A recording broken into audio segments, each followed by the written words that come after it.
I just did 2 back-to-back workouts, and I don't know why. Probably because I feel like I'm behind and I want to finish. This week I'm actually starting a program. So if you have a Peloton app, if you don't know, you can take individual classes, but they also have groups, collections, and programs. And I am doing Tabata with Robin, and that's a good one. Just started the week 1, but needed to finish this week strong. But all right, I'm gonna catch my breath because I have some things to talk to you about this bike. See you in a second. All right, that's better. So I have switched locations because I feel like I'm really loud when I do my recordings, and my little one is sleeping and napping. So I am in our shed laundry room, and today I wanted to talk to you more about the Bowflex bike, specifically kind of my thoughts on, it's been at least a month of me having this bike, and just thinking of all the benefits and any negatives I might have about the bike, just in case you are still thinking about purchasing a Bowflex C6 bike, an alternative to a Peloton bike.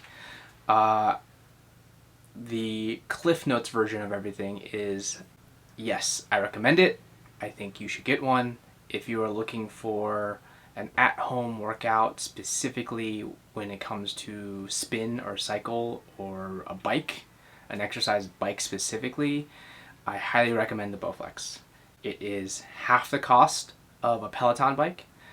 You can get at least 90% of all the services a Peloton bike has to offer with its digital app, with the Peloton digital app. And if you are concerned about your heart rate or anything, the console computer in the Bowflex bike will tell you everything that you need. So let's start with the cons, any negatives that I have. Essentially, it is not a one-to-one resistance level to the Peloton. So if you are riding a Peloton class and it says to go to resistance 25, even though I tried to figure out some sort of resistance recalibration, it didn't work. I had to actually reset it and just use a conversion guide. So when you are needing a 25 resistance on a Peloton app at a Peloton class, you're really just riding a 5 on the Bowflex. 30 is 9, I believe it's 17 for 35, and it just kind of goes up from there. The only issues arise when I ride any classes that require me to go above 50, which is a 49 in Bowflex resistance. So since it's so close to each other, I assumed that it might be close to a 1-to-1 resistance. So whenever I need to go to 55 or 60 or higher, I just go to that exact number. That's about it. Everything else hits the needs that I need it for. It is a quiet bike. It is low profile. It doesn't take that much of a footprint in my room. The bike rides smooth.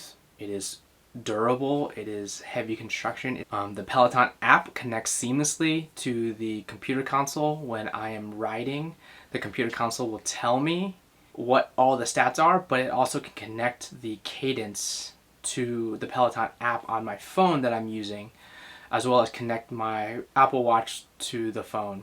And then that way on the screen I can see the instructor, the time left, the music that's playing, the cadence and how fast I'm pedaling, and also my heart rate in case I'm working on any heart rate zone classes. All in all, that's pretty much it. The only time I really look down at my console is to see where my resistance is, but that's only a quick glance anyways when I turn the knob. Oh, the knob is actually really simple as well if you are used to a Peloton bike where you just turn the knob for the resistance versus I've used some bikes in the past where they use a lever or a lever. It's much more smoother to use the knob, and I enjoy that greatly compared to using a lever where you don't really know how precise you are. But yeah, all in all, like I said, I highly recommend the bike if you are thinking about this Bowflex bike versus some other one, like a Sunny or any other sort of Nordic track. every bike has its own value, and you might have your own value proposition of why you need a bike and at what cost. But if you are able to buy the Bowflex bike at its cost, in addition to subscribing to a Peloton digital membership, I think it's highly valuable.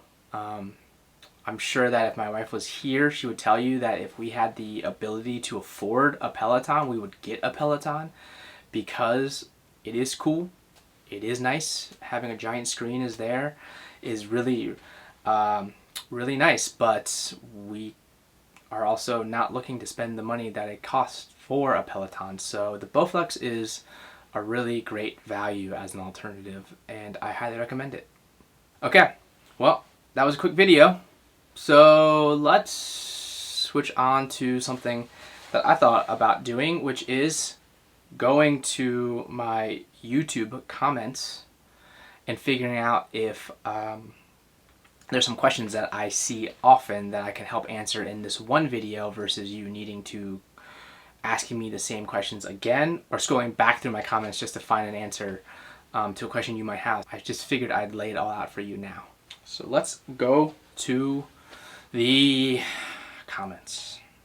For sake of brevity, I'm not going to say any usernames because I just feel like that could go really badly for me. And if you've been watching my videos since I did the Bowflex unboxing montage, thanks for watching. I did not expect any video, especially that video, to get as popular as it did, and that's what actually spurred me on to make more of these Bowflex videos. So if you've been here since that beginning, thank you. Alright, so first question, are we able to fit the new iPad Pro 12.9 on the holder? Yes. I have a Surface Pro, not for specifically for this workout, but it is near a 12.9 inch diagonal screen size, and I put it on myself on the iPad, on the tablet holder, and it fits comfortably. It's snug, it's secure, and I don't have any issues with using it as our tablet for an exercise, for a Peloton workout if necessary. I don't think it's going to wobble. I don't think it's going to fall off. I think it'd be very secure. All right, next question. Does it really take 30 days to arrive? I don't have an updated answer to this, but I could tell you that when I had ordered it in March, it took 30 days to arrive, and I've seen a couple other comments in this threads that say that people have also agreed or confirmed that it took 30 days for them to get their bike as well. So here's fingers crossed for any of you out there that it will just take only 30 days and not much more. Do the pedals allow clip-in shoes? Yes. The pedals are both a basket for you to slip in and cinch in your shoes, or on the other side there are clip-ins, in addition to allowing you to buy pre-clipped shoes. They also provide you with clips if you wanted to install those clips into your own cycling shoes. So you have the option of either using clip cycling shoes or just using the cinch-in tie-in method. I don't know what that's called.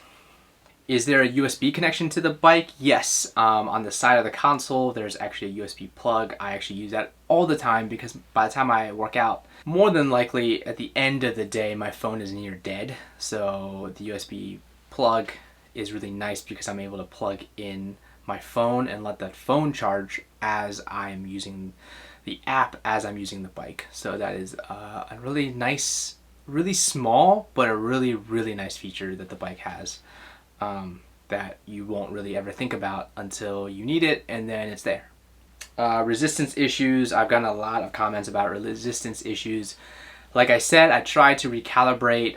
Someone actually said that they got to talk to customer service to recalibrate it to be much easier for them. I don't know if it meant that it was easier as in one-to-one to Peloton, or if it just meant that they just lowered the resistance so that that person could have an easier experience on the bike. In a previous video, I tried to recalibrate the bike to be one-on-one. It did not work. I actually had to recalibrate it again to get it back to normal. And then I just found a conversion chart. If you are looking for the conversion chart, there will be a card for that video up there.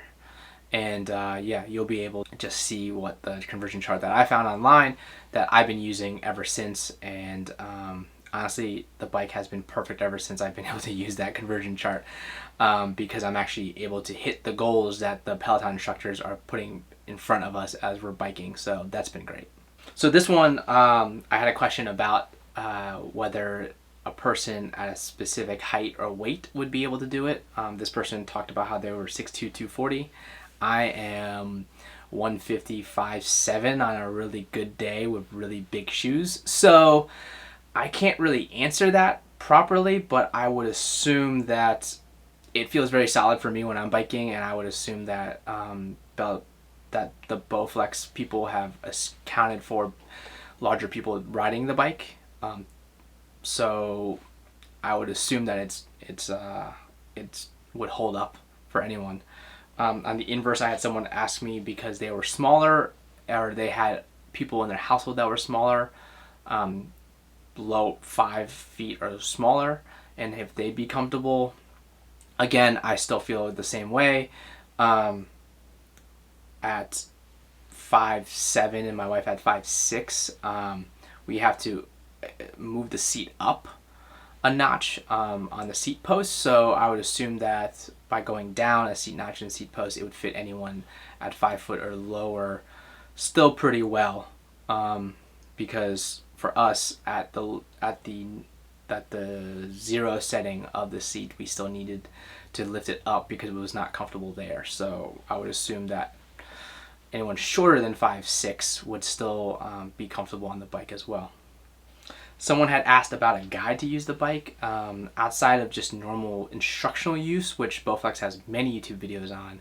If you're looking for different things to use as a workout, if you are able to, you get the Peloton app. If you're not, there are tons of YouTube videos online. If you just search for free spin cycling class / workout, they won't be exactly tuned for the Bowflex, but there will be instructors there that will be pushing you forward with music, with energy, and sometimes that's all you need for a workout. You don't need to have a fancy app that connects to your bike. Sometimes you just need someone to help push you along and to motivate you. So, a free option would just to go to YouTube. A person had asked about if it is big. Like I said, it has a small footprint. However, the box with the receives in might be a little big, and if you needed to move it from room to room or move it up flights, you'll definitely need 2 people to move that box from place to place, because it is significantly heavy.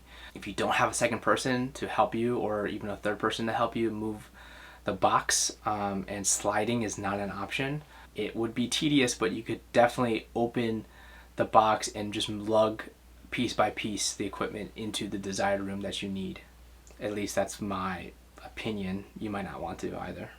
I had a couple questions about whether it would be smart to put the bike on floors that are not the ground floor, because is it too heavy? Is it too loud? Is it too disruptive? My answer is no. I think if you put it on the 2nd or 3rd floor of a building or a house, you'd be fine. I think if you're using the bike, it doesn't wobble. There's actually risers in the feet of the bike, so that way you can adjust it so that it would not wobble as you're working out, as you're cycling. I think that helps make the bike quiet. It doesn't cause a disruptance. It doesn't make any it doesn't do anything negative if it's on a higher floor. As regards to sound, obviously there will be noise that comes from the bike because you are pedaling, and on certain workouts you might be pedaling really hard and really fast. However, they aren't loud enough to cause a disturbance in rooms over. I do a lot of my workouts when my son is napping or down for the day at bedtime, and in those cases I've never felt a concern or worried that the bike would be loud enough to wake him up. So that should give you some semblance of how noisy or how quiet the bike is. And then the last, not really a question, but comment that's been made a lot is that the Bowflex has a twin. Bowflex and Scwhinn are owned by the same parent company Nautilus, and they both make the same bike. So if you have a Bowflex C6 bike or a Scwhinn IC4, it's the exact same bike with a different paint job.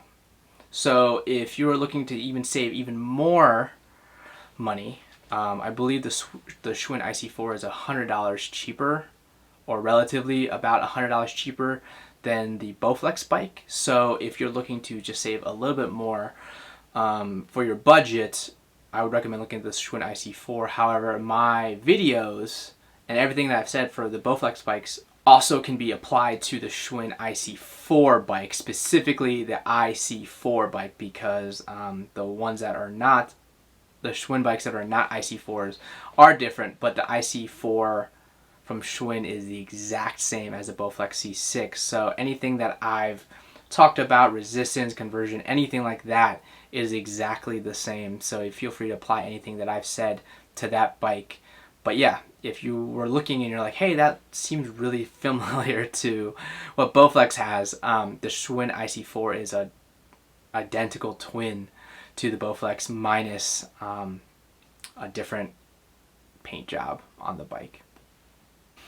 And yeah, that is it for the comment section. Thank you again for everyone that's watching these videos that have an interest in the Bowflex bikes. I'm pretty much just making these videos as long as there's people watching and people commenting and people asking questions. Feel free to keep engaged with the videos, and that will let me know if I should be making more. If you really like these Bowflex videos and you really want me to know, there's nothing better than hitting the subscribe button so that I know that people are watching these videos for that specifically. But yeah, no pressure. So otherwise, take it easy and happy riding. Peace.